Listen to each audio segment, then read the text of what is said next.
आज का जो हमारा वीडियो रहेगा वो ह्यूमन डाइजेस्टिव सिस्टम पे रहेगा। क्या रहेगा? Human digestive system. ठीक है, एक लाइन लिखा रहता है हमारा कि जो ह्यूमन डाइजेस्टिव सिस्टम, या कह सकते हैं कि ह्यूमन बॉडी प्लान जो है वो क्या है आपका? Human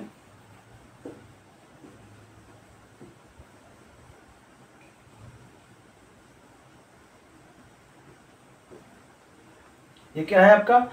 tube with in a tube. क्या कहते हैं इसको? हम लोग कहते हैं tube with in a tube. ठीक है, ट्यूब के अंदर आपका क्या है? ट्यूब है। इस लाइन को याद रखिएगा, कभी कभी पूछ लेता है आपका कि क्या आपका हमारा बॉडी प्लान, मतलब जब इवोल्यूशन आप डाइवर्सिटी पढ़ रहे होते हैं तब क्या हम लोग पढ़ते हैं वहां पे ट्रिप्लोब्लास्टिक सिस्टम। मतलब जब डेवलपमेंट हो रहा है हमारा तो ऑर्गन के अंदर ऑर्गन हमारा, ठीक है, ऑर्गन के अंदर ऑर्गन ट्रिप्लोब्लास्टिक, जहां से ट्रिप्लोब्लास्टिक ऑर्गेनिज्म डेवलप हुआ था डाइवर्सिटी में, वहीं से हम लोग पढ़े थे ऑर्गन के अंदर, बॉडी के अंदर क्या है आपका? ऑर्गन सिस्टम है। और ऑर्गन सिस्टम में आप फिर क्या कहते हैं? Tube with in a tube, मतलब एक के अंदर एक ट्यूब डाला हुआ है। तो ये लाइन कभी कभी आपका जनरल कंपटीशन में भी ये पूछ देता है। ठीक है, तो ये आपका ह्यूमन बॉडी प्लान है। अब ये कि डाइजेस्टिव सिस्टम में जो है हमारा वो बहुत सारा आपका पार्ट्स है। तो हम लोग कह सकते हैं कि ह्यूमन एलिमेंट्री कैनाल, उसको हम लोग क्या कहते हैं? Alimentary canal.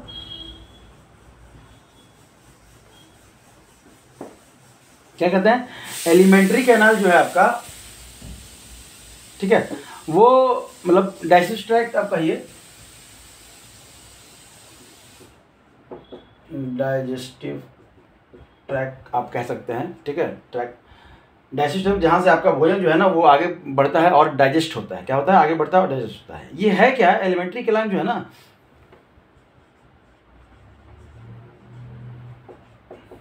along with digestive gland,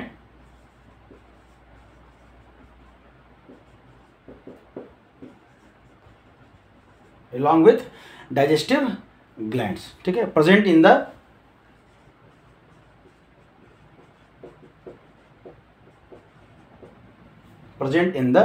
inner, मतलब बॉडी कर सकते हैं सीधा आप, बॉडी का ही, और क्या? Present in the body. समझ में आ रहा है? अब है कि जो डाइजेस्टिव सिस्टम है, इस डाइजेस्टिव सिस्टम में अगर हम लोग बात करें या एलिमेंट्री कैनाल की बात करें, ठीक है, डाइजेस्टिव जो सिस्टम है हमारा वो किस किस से मिल के बना है, किस किस ऑर्गन से मिल के बना है, तो इसको हम लोग यहाँ पे जरा देख लेते हैं। माउथ से आपका स्टार्ट होगा, आपका क्या है? आपका माउथ से आपका डाइजेस्टिव सिस्टम स्टार्ट होगा। फिर कहाँ जाएगा? आपका फूड पाइप में जाएगा। फिर कहाँ जाएगा? उसके बाद हम उसी सीरियल वाइज आपको लिख दे रहे हैं। फूड पाइप में जाएगा, उसके बाद स्टोमक में जाएगा, उसके बाद स्मॉल इंटेस्टाइन में जाएगा। ठीक है, तब जाएगा आपका, दिखाई देगा, लार्ज इंटेस्टाइन में जाएगा। ठीक है, लार्ज इंटेस्टाइन। उसके बाद कहाँ जाएगा? रेक्टम में जाएगा। उसके बाद कहाँ जाएगा? रेक्टम में जाएगा, और तब आपका एनएस के थ्रू बाहर निकल जाएगा। तो ये आपका बॉडी पार्ट है जहाँ से आपका डाइजेस्टिव सिस्टम या एलिमेंट्री कैनाल यहाँ से कहाँ तक ट्रेवल करता है। माउथ से स्टार्ट होता है और जाके आपका एनएस पे खत्म होता है। ठीक है, जाके आपका एनएस पे खत्म होता है, या कह सकते हैं रेक्टम में जो स्टोर होता है वहीं पे आपका खत्म होता है। तब है कि यहाँ पे हम लोग लिखे हैं डाइजेस्टिव ग्लैंड्स, डाइजेस्टिव ग्लैंड्स लिखे हैं। अब जो डाइजेस्टिव ग्लैंड्स है आपका वो कितना है वो ध्यान दीजिएगा। तब है कि डाइजेस्टिव ग्लैंड्स में हमारा, मतलब ग्लैंड्स मतलब जो डाइजेस्टिव कुछ जूस निकाल रहा हो या कुछ एंजाइम सिक्रीट कर रहा हो, जिसमें कि सबसे बड़ा जो आपका ऑर्गन भी है और जो सबसे पहला नाम है वो क्या है आपका? लीवर है। लीवर के बाद आपका क्या है? गॉल ब्लैडर है। क्या है आपका? Gall bladder. गॉल ब्लैडर के बाद क्या है आपका? पैंक्रियाज है। क्या है आपका? पैंक्रियाज। उसके बाद सेलिवरी ग्लैंड। ऐसे माउथ में ही होता है लेकिन चूंकि बड़ा ऑर्गन से हम लोग स्टार्ट किए हैं तो यहाँ पे लिख सकते हैं आप लोग सेलिवरी ग्लैंड। ठीक है, क्या लिखेंगे हम लोग? Salivary gland. इधर अगर नहीं दिखेगा तो आप यहाँ पे कह सकते हैं सेलिवरी ग्लैंड, ठीक है। अब सेलिवरी ग्लैंड और मतलब बहुत जगह आपका सेलिवरी ग्लैंड जो होता है वो माउथ में भी होता है, आपका सेलिवरी ग्लैंड जो है वो आपका इंटेस्टाइन में भी होता है। तो जो माउथ में है सेलिवरी ग्लैंड, ठीक है, और आपका जो एलिमेंट्री कैनाल में है या कह सकते हैं कि स्मॉल इंटेस्टाइन में, उसको इंटेस्टाइनल सेलिवरी ग्लैंड भी बोलते हैं हम लोग, ठीक है। सेलिवरी ग्लैंड वही है आपका, ठीक है। तो इतने सारे ग्लैंड्स और आपका जो बॉडी पार्ट है वो मिल के क्या बनाता है हमारा डाइजेस्टिव सिस्टम, उसी को हम लोग एक बार फिगर आउट कर लेते हैं कि फिगर बनाते हैं उसका ड्राइंग और देखते हैं क्या क्या कैसे अरेंज है, और फिर हम लोग चर्चा करेंगे कहाँ पे क्या होता है। साथ में लोग फिगर भी बनाते चलेंगे। यहाँ ध्यान, फिगर बनाने में टाइम लगेगा तो इसलिए हम जो है ना आपका सीधा पहले बना लेते हैं, नॉर्मल है आपका। उसके बाद आपको जो है ना एक आप देखिएगा तो भी ठीक है। तो कुछ आप यहाँ पे देख सकते हैं किस तरह से हम लोग फिगर बनाते हैं। फिगर बनाना बहुत जरूरी है, फिगर आप लोग बहुत अच्छे से बनाएंगे। देखिए बुक में क्या है ना कि इसको इसके ऊपर दिखाया, हम थोड़ा सा अलग इसलिए दिखाया है कि कुछ हम लोग यहाँ पे दिखा सकें कि कैसे आपका कनेक्शन है। तो यहाँ से आपका कनेक्शन आप यहाँ से ऐसे करके दिखला दीजिएगा, यहाँ पे ऐसे करके, ठीक है। और यहीं पे मान के चलिए ये कुछ इस तरह से अंदर वाला पार्ट हम लोग देख रहे हैं। तो यहीं पे आपका एक बड़ा सा आप ऐसे करके ग्लैंड जो है ना आपका, ये ग्लैंड बना रहता है आपका, इस तरह से एक ग्लैंड बना रहेगा। आप इसी को समझ लीजिए, इसका स्ट्रक्चर से हम लोग नाम अलग से लिखेंगे, ठीक है। ये आपका क्या है, आपका लीवर है ये आपका। तो यहाँ पे आप देखेंगे एक वाल्व लगा होता है। क्या होता है, वाल्व होता है इस तरह से आपका, इस तरह का एक वाल्व होता है जो डाउनवर्ड मूवमेंट को तो अलाउ करता है लेकिन बैकवर्ड मूवमेंट को अलाउ नहीं करता है। उसको हम लोग कहते क्या है।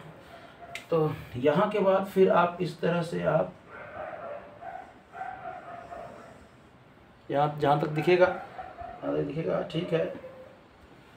थोड़ा सा छोटा बना लेते हैं हम लोग, यहाँ तक तो दिख ही रहा है। ऐसे ऐसे ऐसे ऐसे ऐसे, ठीक है।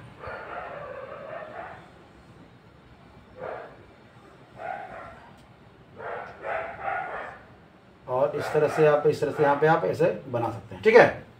ऑलमोस्ट है, थोड़ा सा नीचे भी झुका के हम ऐसे करके दिखा देंगे आपका। इस तरह से हम लोग बनाए हुए हैं यहाँ पे, ठीक है। चलिए तभी क्या है, हम लोग स्टार्टिंग से देखेंगे और क्या क्या है हमारा उसका नेमिंग करेंगे। ये नेमिंग इंपॉर्टेंट है इसलिए ध्यान रखिएगा, ठीक।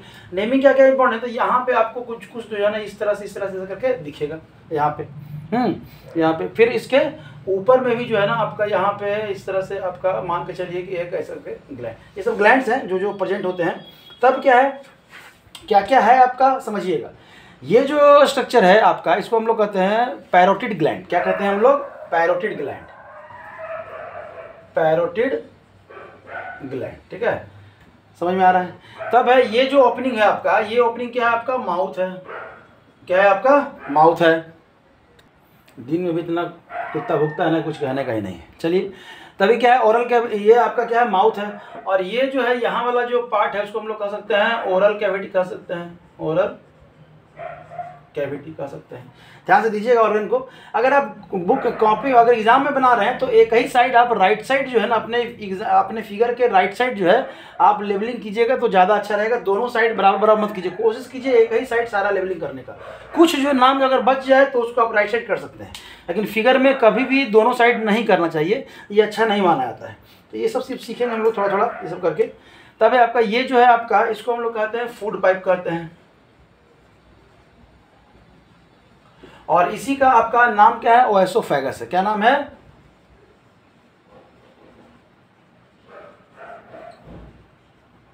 ओएसोफेगस, सॉरी ओएसोफेगस,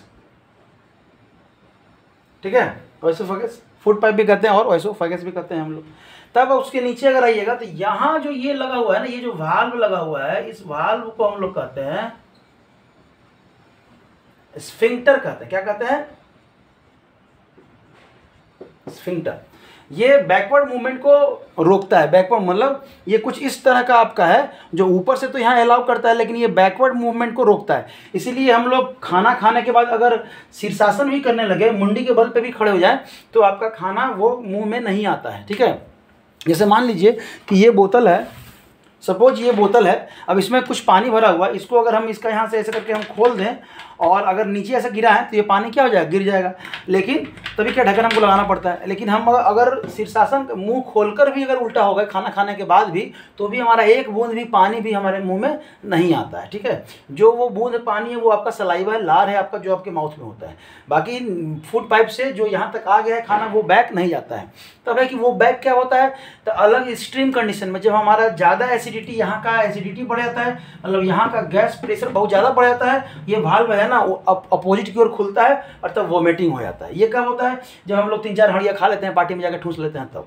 समझ में आया, ठीक है। इसलिए पार्टी के खाना से बचना चाहिए। पार्टी में खाने लायक क्या होता है पता है, सिंपली कुछ नहीं, थोड़ा सा पुलाव, थोड़ा सा दाल, मीठा है तो मीठा, सलाद और 3-4 गुपचुप, इसके अलावा कुछ भी। इस पार्टी का सब्जी बिल्कुल मत खाइए ये। और स्टोमक को समझना है ना, तो आप अपने घर के मिक्सी को समझ सकते हैं। मिक्सी, आपके घर में जो मिक्सी है, अब समझिएगा कि मिक्सी में आप जब कुछ पीसते हैं तो कितना डालते हैं, आधा ही डालते हैं। क्या डालते हैं, आधा ही डालते हैं।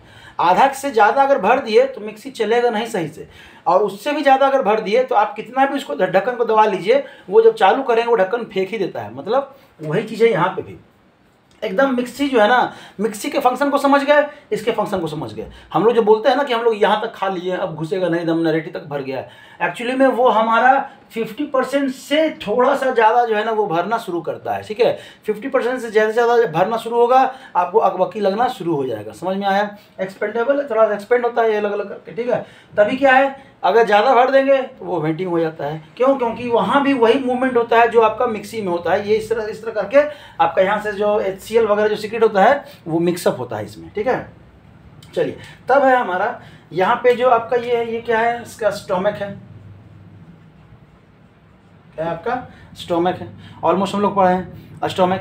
तब यहाँ, अच्छा, एक ग्लैंड आपका छूटा हुआ है यहाँ पे, इसको अलग कलर से ही बना देते हैं। एक जो है यहाँ पे, ठीक है, इसका हम लोग नाम क्या रखेंगे, इसका हम लोग क्या रखेंगे, मतलब इसका नाम क्या होता है, पैंक्रियाज। क्या होता है आपका, ये पैंक्रियाज होता है, ठीक है। अब ये पैंक्रियाज, तब आपका ये क्या है, आपका लीवर है। अब आप कहेंगे सर अभी तो आप बता रहे थे कि राइट साइड लिखिए, आप खुद ही लेफ्ट साइड लिख रहे हैं। ठीक है, कुछ 1-2 नाम आप लिख सकते हैं, जो कि अब इसको यहाँ से इधर करेंगे तो हमारा ज़्यादा हौच पौच हो जाएगा। तो समझने के लिए, नीट एंड क्लीन रखने के लिए आपका ये जरूरी है यहाँ पे। तब क्या है, यहाँ फिर से एक इंस्फिंक्टर होता है, यहाँ भी वही इंस्फिंक्टर होता है, वाल्व, ये वही इंस्फिंक्टर होता है जो यहाँ पे लगा हुआ है। मतलब एक बार फूड अगर अंदर आ गया, अब उसका बैकवर्ड मूवमेंट बहुत मुश्किल है। जैसे जैसे फूड आगे बढ़ते चला जाएगा, आपका इंस्फिंक्टर जो है ना वो बैकवर्ड मूवमेंट को रोकेगा, ठीक है। इसलिए ये क्या है आपका, गॉल ब्लैडर। क्या है आपका, गॉल ब्लैडर, ठीक है, गॉल ब्लैडर है। और तब यहाँ से जो ये स्टार्ट हो गया, ये क्या हो गया है, स्मॉल इंटेस्टाइन स्टार्ट हो गया। क्या हो गया है, स्मॉल इंटेस्टाइन। तो कह सकते हैं इस वाले पार्ट को, इस वाले पार्ट को हम लोग क्या कह सकते हैं, स्मॉल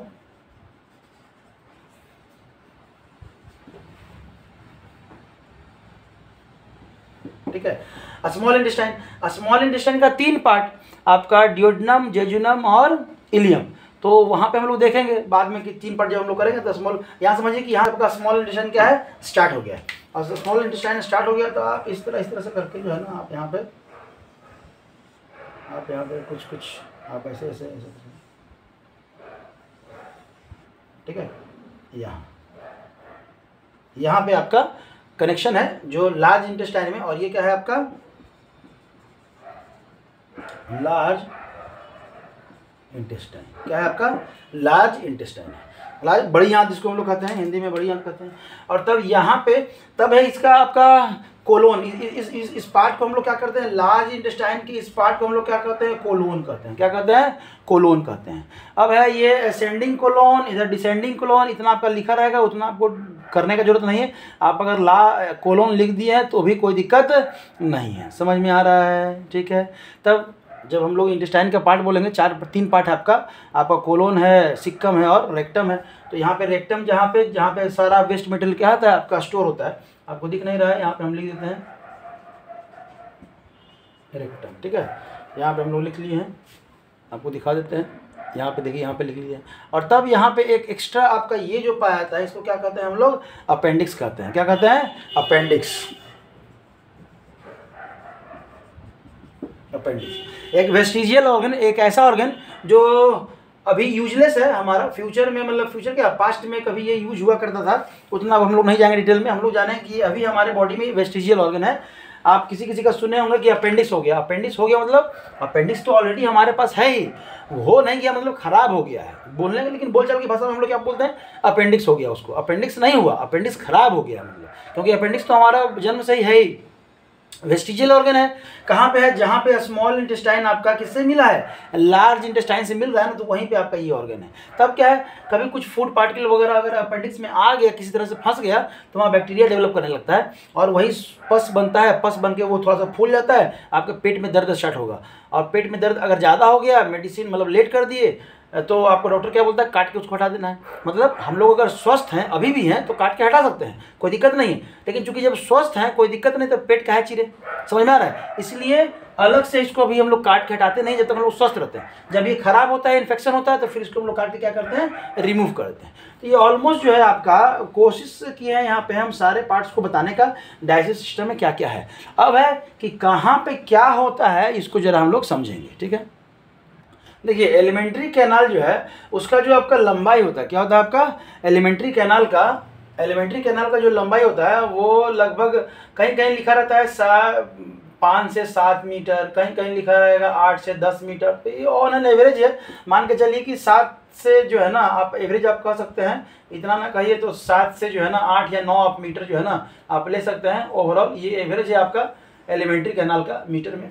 ये बुक बाय बुक वेरी करेगा, जो एनसीईआरटी में आपको दिया हुआ है उसी को आप फॉलो करेंगे, ठीक है, क्योंकि क्वेश्चन तो आपका एनसीईआरटी से ही आएगा। तो एनसीईआरटी में अगर दिया है 7 से 10 मीटर तो आप 8 से 10 मीटर, तो 8 से 10 मीटर अगर आंसर क्वेश्चन आया इस तरह का तो आप उसको यूज करें अलग अलग बॉडी में। इवन आप देखेंगे कि कार्निवोरस का एलिमेंट्री कैनाल का लंबाई अलग होता है, हर्बीवोरस के एलिमेंट्री कैनाल का लंबाई अलग होता है। तो ये animal to animal, organism to organism depend करता है।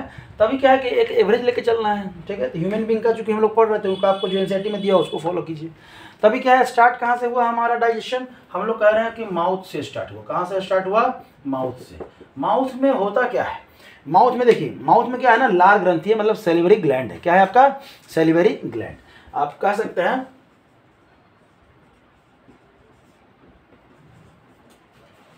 सेलिवरी ग्लैंड है, तो ये सलाइवा सिक्रीट करता है। और ये सलाइवा जो है इसमें पाया क्या जाता है, तो अमाइलेज पाया जाता है। हाँ, किसी भी बायोलॉजी में किसी भी नाम के लास्ट में अगर ASE लग गया, ASE, तो वो क्या होता है, एंजाइम होता है। जैसे अमाइलेज, ठीक है, प्रोटीएज, ठीक है, आपका पेप्टिएज, ट्रिप्सिनोजिन, तो वो प्रोटीन है। मतलब जिस भी नाम के लास्ट में ASE लग गया तो वो क्या है, आपका एंजाइम है, ध्यान रखिएगा। सेलिवरी ग्लैंड में क्या पाया जाता है, एमाइलेज पाया जाता है, जो क्या करता है आपको कार्बोहाइड्रेट को क्या करता है, चेंज करता है। किस में, ये कार्बोहाइड्रेट को चेंज करता है किस में, ग्लूकोज में। इसीलिए आप एक सादा रोटी ग्लूकोज में चेंज करता है। आप एक सादा रोटी खाना शुरू कीजिए बिना कुछ लिए हुए, चीनी वगैरह, आप उसको चबाना शुरू कीजिए, या ब्रेड ले लीजिए, मार्केट से ब्रेड ले लीजिए, आसान है, चबाना भी आसान है। आप चबाते चबाते चबाते चबाते एक टाइम ऐसा है कि वो मीठा लगेगा। मीठा लगना इंडिकेशन है कि आपका जो कार्बोहाइड्रेट है वो किस में चेंज हो गया है, ग्लूकोज में चेंज हो गया है। तो इस तरह से याद रखिएगा कि माउथ में आपका क्या है, सलाइवा है। माउथ में आपका सलाइवा, सेलिवरी ग्लैंड है, उसमें वो सिक्रेट क्या करता है, सलाइवा। ये सिक्रेट क्या करेगा, सलाइवा, ठीक है। ये दलाइवा नहीं बोल रहे, सलाइवा बोल रहे हैं। सलाइवा, सलाइवा में क्या पाया जाता है, एमाइलेज। और एमाइलेज क्या करता है, कार्बोहाइड्रेट को क्या चेंज करता है, ग्लूकोज में चेंज करता है। मतलब हमारा डाइजेशन कहाँ से स्टार्ट होता है, माउथ से स्टार्ट होता है। अब है कि माउथ में करते क्या है, तो चबाते हैं, च्यूइंग करते हैं, मतलब च्यूइंग करते हैं, swallowing, बहुत सारी चीज़ होता है। यहाँ पे मिक्सअप भी होता है, सलाइवा आपका मिक्सअप भी हुआ। मतलब जो फूड पार्टिकल है उसको क्या करते हैं, छोटे छोटे टुकड़ों में हम लोग चबा के चेंज करते हैं। मतलब आप कह सकते हैं कि जो फूड पार्टिकल है, लार्ज फूड पार्टिकल, इसको हम लोग क्या करते हैं, जब चबा के क्या करते हैं, स्मॉल पार्टिकल में चेंज करते हैं। फिजिकली दांत से चबाना, फिजिकली कोई केमिकल रिएक्शन नहीं है यहाँ पे, ठीक है। इससे होता क्या है, इससे होता यह है कि इसका जब स्मॉल पार्टिकल में हम लोग कर दिए तो हमारा सरफेस एरिया बढ़ जाएगा। क्या बढ़ जाएगा, सरफेस एरिया आपका बढ़ जाएगा।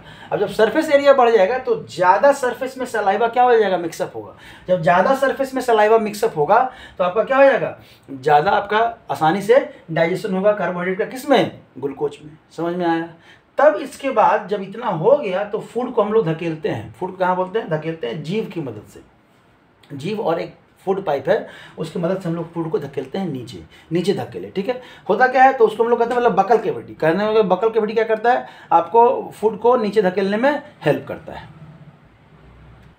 तब आपका यहाँ पे जो माउथ है, माउथ से थ्रू वहाँ कहाँ जाता है, फूड पाइप में जाता है। फूड पाइप में धकेलने में आपका दो तीन, माउथ में जो है ना दो तीन पार्ट है, जिसमें कि आपका एक टंग आता है और एक टीथ आता है। टंग और टीथ ये हेल्प करता है चबाने में, दांत से हेल्प हम लोग करते हैं छोटे छोटे टुकड़े में करने में, और जो हमारा जो टंग है वो हेल्प करता है उसको सलाइवा से मिक्सअप करने में, उलटने पलटने में, ठीक है। तो इनका स्ट्रक्चर एक बार देख लें कि इनका स्ट्रक्चर क्या क्या होता है समझने के लिए। ये जो स्ट्रक्चर है हमारे जीभ का बनाने की कोशिश किए हैं। तब है यहाँ पे जो स्वीट बर्ड्स होते हैं, स्वीट बर्ड्स होते हैं वो आपके सबसे नीचे होते हैं, सबसे आगे में आप कह सकते हैं स्वीट बर्ड। साल्ट बर्ड्स जो होते हैं वो थोड़े से ऊपर में, और यहाँ पे बीच में जो होते हैं आपका वो सोर टेस्ट के लिए, और सबसे लास्ट में खट्टे के लिए होता है, ठीक है। सबसे लास्ट में खट्टे के लिए ये फील नहीं हो पाता है, हम लोग को सीधा रखते हैं, जीभ पे रखते हैं, क्योंकि एरिया बहुत कम है, इतना बड़ा तो जीभ है नहीं हमारा, ठीक है। तो एरिया कम है तो उतना फील नहीं कर पाते हैं। लेकिन ये इस तरह से आपका स्वीट टेस्ट जो है सबसे पहले होता है, उसके बाद सॉल्ट, और तब फिर सोर, और फिर बिटर। मतलब कह सकते हैं कि ये जो एरिया है वो क्या है, टेस्ट एरिया है। क्या है आपका? Test area. इतना में हम लोग टेस्ट करते हैं। अब इसका जो नेमिंग है वो हम लोग ये पढ़ लेंगे, लेकिन आगे जाएंगे तो इसी का आप लोग फॉर्म पढ़ते हैं कि इस एरिया को हम लोग कहते हैं क्या है, तो फूजिफॉर्म पेपिला।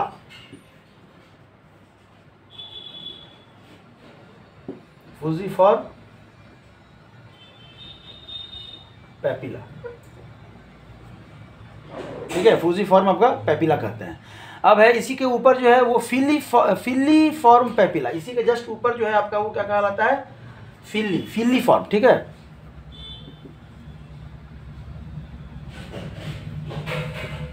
Filiform papilla. इसके ऊपर जो आपको ये जो यहाँ पे आपको दिख रहा है, मतलब इस पोर्शन पे आपको कुछ दिखेगा जीभ की, जब आप खोलेंगे ना तो आपका इस तरह से आपको इस तरह से एक कवरिंग दिखेगा, आपको यहाँ पे लेयर ऐसे करके लेयर दिखेगा, जहाँ से लगेगा कि हमारा जीभ जो है ना वो इस तरह से कोनिकल शेप में आ गया, कोनिकल शेप में आ गया है। तो आपका वहीं पे कुछ नाम है, इस नाम को बस खाली अगर नहीं भी याद रहे तो हम लिख दे रहे हैं, आप एक बार देखते रहेंगे, एक दो बार देखते रहेंगे तो आपको याद हो जाएगा, ठीक है। और नहीं तो फिर कोई दिक्कत नहीं है। यहाँ पे छोटे छोटे जो है ना आपके ये तो कैसे करके ऐसे पार्ट्स पाए जाते हैं, जिसको कि हम लोग टॉन्सिल कहते हैं। बाद में कभी देखते होंगे ना, टॉन्सिल बहुत तरीके का होता है, ठीक है। नहीं हम लोग बोलते हैं, बोलचाल की भाषा में पाते हैं गलफुल्ली हो गया है, ठीक है। गलफुल्ली मतलब गाल जो है ना फूल जाता है, फिर एक बचपन में हम ये पट्टी आता है उस पर साटते हैं, फिर आपका ठीक होता है। तो वही टॉन्सिल सब है, इसका नाम अलग अलग आपका नाम है, ठीक है। तो इस वाले पोर्शन पे जो आपका जो टॉन्सिल होता है ना वो क्या कहते हैं, लिंगुअल टॉन्सिल। क्या होता है? लिंगुअल आपका टॉन्सिल, ठीक है। लिंगुअल टॉन्सिल, ठीक है, लिंगुअल टॉन्सिल। हाँ, और भी बहुत सारे टॉन्सिल है, टॉन्सिल का भी बहुत सारा प्रकार है, उतना आपको जानने का जरूरत नहीं है। आप ये कह सकते हैं तब है कि ये जो जीभ है आपका वो अटैच है आपके माउथ से, माउथ बकल कैविटी में ही है ना, तो बकल कैविटी में ही है, तो ये अटैच है किससे, आपके माउथ से ही अटैच है। कैसे अटैच है? कह सकते हैं कि आपका टंग is joined to floor, ठीक है, of the buccal cavity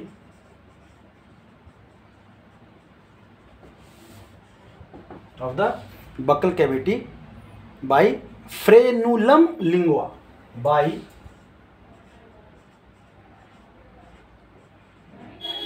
frenulum, FRENULUM, lingua, ठीक है। फ्रेनुलम लिंगुआ पार्ट है आपका, ये पीछे वाला जो पार्ट है ना बकल कैविटी से अटैच रहता है, पीछे वाले पार्ट को कहते हैं। तो उतना डिटेल में आपको नहीं जानना है, बस ये जान लीजिए जीभ है आपका। टेस्ट वर्ड हो सकता है कभी कभी एग्जामिनेशन में टेस्ट वर्ड आपको पूछ दे, ये भी टॉन्सिल का ही टाइप है, लेकिन उतना आप डिटेल में हम बताएंगे नहीं, यहाँ पे जानने को जो इतने 10th में है, इतना फिर ज़्यादा पढ़ेंगे तो एग्जामिनेशन के समय में कोई रिविजन नहीं कर पाएंगे, ठीक है ना। तब है एक और आपका पार्ट था टिथ। तो टिथ क्या क्या करता है वो जरा हम लोग समझेंगे। 4 टाइप का आपका टिथ होता है, इंसीजर, कैनाइन, प्रीमोलर और मोलर। स्टार्टिंग का जो आगे का जो आपका ये जो पोर्शन है ये होता कितना कितना है तो आप समझ लीजिएगा। आपका जो फार्मूला है टीथ का, एडल्ट का जो फार्मूला है वो होता है 2 1 2 3 बाई 2 1 2 3। कितना हो गया? 2 और 1 3 और 2 5 और 3 8। 8 ऊपर में ये जो यहाँ से है ना, यहाँ से इधर आधा 8 और फिर यहाँ से इधर 8, तो ये हो गया। इसमें 2 से मल्टीप्लाई कर दीजिए, इसमें भी 2 से मल्टीप्लाई कर दीजिए, तो कितना हो जाएगा? 16 में आपका 16 टीथ ऊपर और 16 आपका नीचे, टोटल कितने हो जाएंगे? 32। समझ में आया? तो मतलब इंसीजर कितने हैं? तो एक साइड जो है ना वो 2 इंसीजर है, एक साइड। तो दूसरे साइड भी कितना रहेगा? 2 रहेगा, तो +2 कैनाइन कितने हैं? तो एक साइड 1 होता है तो दूसरे साइड भी 1 रहेगा, ठीक है। प्रीमोलर कितने होता है? तो 2 होते हैं तो दूसरे साइड भी 2 रहेंगे, और मोलर 3 होते हैं तो दूसरे साइड भी 3 रहेंगे, ठीक है। ये अपर पार्ट हो गया। तब कहिए लोअर पार्ट, तो लोअर पार्ट में भी कितना हो जाएगा आपका? सेम। तो टोटल आपको यहाँ से पूछेगा कि टोटल कितने इंसीजर्स हैं हमारे बॉडी में, तो 4 ऊपर और 4 नीचे 8। कैनाइन कितने हैं? तो 2 ऊपर और 2 नीचे। प्रीमोलर कितने हैं? तो 2 ऊपर 2 नीचे, और मोलर कितने हैं? तो 3 ऊपर 3, मतलब 6 ऊपर और 6 नीचे। तो आप कह सकते हैं यहाँ पे कितना हो गया? 6 और 6 12, 12 और 4 16, 4 20 और 4 24, 24 और 4 28 और 4 32। तो टोटल यहाँ से आप ये भी काउंट कर सकते हैं कि हमारा कौन सा टीथ कितना होता है। लेकिन यही अगर चाइल्ड की बात करें, तो उसका जो फॉर्मूला होता है आपका चाइल्ड की बात, ये जो है ना आपका एडल्ट का टीथ फॉर्मूला, ठीक है। तब अगर हम लोग चाइल्ड की बात करते हैं, उसका जो फॉर्मूला होता है 2120 अपॉन 2120, मतलब आपका 20 टीथ, 5 और 5 10, एक साइड का 10 और दूसरी साइड का 10 20, टोटल जो होता है ना 20 टीथ होता है। तब है कि हमारे में 32 दांत हो जाते हैं और 20 टीथ। तो ये जो 20 टीथ है ना, 20 टीथ, ये एक बार टूट जाते हैं और फिर से दोबारा आते हैं, तो ये इसको हम लोग मिल्क टीथ कहते हैं। इसको हम लोग क्या कहते हैं? मिल्क टीथ भी कहते हैं, दूध का दांत कहते हैं। मतलब बचपन में जो पहली बार आया उसको मिल्क टीथ के नाम से हम लोग जानते हैं। तो ये जितने भी हैं ये टूटेंगे और फिर से उग जाएंगे। बाकी जो बचा आपका 12 जो दांत बचा, इसमें कि आपका मोलर आता है, वो दोबारा नहीं आता, वो लाइफ में एक ही बार आता है, ठीक है। मतलब 2 तरह के हमारे पास दांत हो गए, एक जो लाइफ में 2 बार आते हैं और एक जो पूरे लाइफ में एक ही बार आता है। समझ में आया? कोई दिक्कत? कहीं कहीं बुक में आपको इस तरह से फॉर्मूला मिलेगा, कहीं कहीं बुक में आपको ये फॉर्मूला मिलेगा 2102 अपॉन 2102। तो ये कैसे मिलता है? अब ध्यान रखिएगा, अगर आपका जो रेशियो है, ये इंसीजर को रिप्रेजेंट कर रहा है, ये आपको कैनाइन को रिप्रेजेंट कर रहा है, ये आपको मोलर को, और ये क्या है? प्री मोलर को। तो अगर इस तरह से तो आप ऐसे लिखेंगे। अगर ये है तो ये इंसीजर हो गया, ये कैनाइन हो गया, और ये क्या हो गया आपका? Pre molar. क्या हो गया आपका? Pre molar. और ये क्या हो गया आपका? मोलर। समझ में आ रहा है? तो अगर इस तरह से आप लिख रहे हैं तो ऐसे लिखेंगे ऐसे, लेकिन है टोटल कितने होंगे? 23 ही होंगे टोटल, ठीक है। समझ में आया? तो इसी को हम लोग टीथ के मतलब लाइफ टाइम के बेसिस पे कितने बार आते हैं उसको हम लोग 2 तरीके से बोलते हैं। हम लोग जो पहला जो तरीका है हमारा, उसको नाम देते हैं मोनोफायोडोंट, ठीक है। मोनोफायोडोंट टर्म है, हम लोग यूज करते हैं मोनोफायोडोंट, मतलब लाइफ में एक बार ही प्रेजेंट होने वाला। तो लाइफ में एक बार जो प्रेजेंट होने वाला टीथ है वो क्या है? 20, और उसको क्या कहते हैं? क्या कह सकते हैं उसको हम लोग? Milk teeth. क्या कहते हैं? Milk teeth. सॉरी, एक बार में ये लाइफ में एक बार जो आता है, तो इसमें से 32 दांत जो है वो लाइफ में जब दोबारा जमा, तब वो लाइफ में फिर एक ही बार आएगा। मतलब एक बार टूट के अगर जम गया मिल्क टीथ की जगह पे, तो फिर दोबारा वहाँ पे कोई दांत नहीं आएगा। तो उसको हम लोग क्या कहते हैं? मोनोफायोडोंट, जो लाइफ में सिर्फ एक बार आते हैं। समझ में आया? चलिए, मिल्क टीथ जो है ये टूटते हैं और फिर से आते हैं, इसको हम लोग क्या कहते हैं? मतलब 2 ही बार आते हैं तो डाइफायोडोंट कहते हैं। क्या कहते हैं इसको?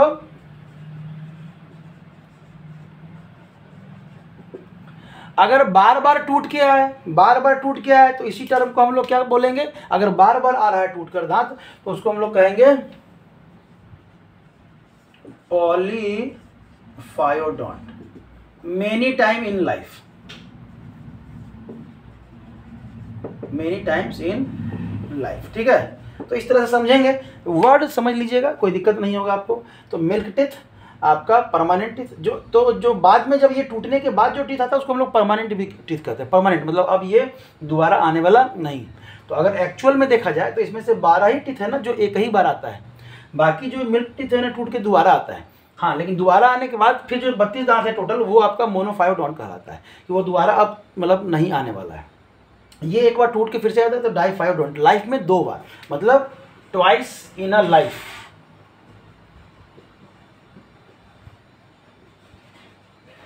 ठीक है, 2 बार, समझ में आ रहा है। और अगर बहुत बार आ रहा है तो उसको हम लोग क्या कहते हैं, पॉलीफायोडोंट कहते हैं। समझ में आ रहा है, कोई दिक्कत? जैसे फिश हो गया, फ्रॉग हो गया, इनके दांत जो है ना बार बार आते हैं। तो यहाँ पे एग्जाम्पल भी आप लिख सकते हैं।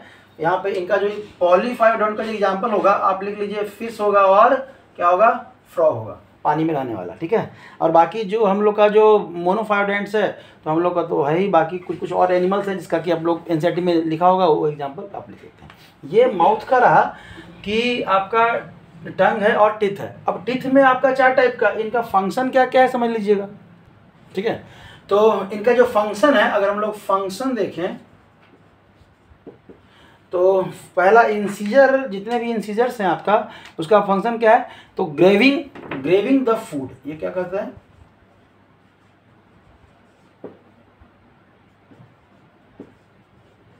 मतलब कट करने के लिए, या कह सकते हैं बाइट करने के लिए आपका, आप इसको कह सकते हैं ना बाइटिंग। ठीक है, बाइट करने के लिए, कट करने के, आगे से हम लोग काटते हैं ना कोई चीज़। तब अगर कैनाइन की बात करें तो ये टीयर करने के लिए, मतलब चीरने फाड़ने के लिए। इसलिए कार्निवोरस का जो कैनाइन देखिएगा ना वो ज़्यादा नुकीला होता है, एकदम नुकीला होता है, शार्प, ताकि वो ऐसे करके पकड़ के जो है ना तीरने के लिए होता है। ठीक है, टीयरिंग करने के लिए, चीरने के लिए, चीरने फाड़ने के लिए। समझ में आ रहा है। और मोलर और प्री मोलर जो है वो आपका एक तरह से ग्राइंड करने के लिए, आपका पीसने के लिए है। तो यहाँ पे आप कह सकते हैं च्यूइंग एंड क्रशिंग।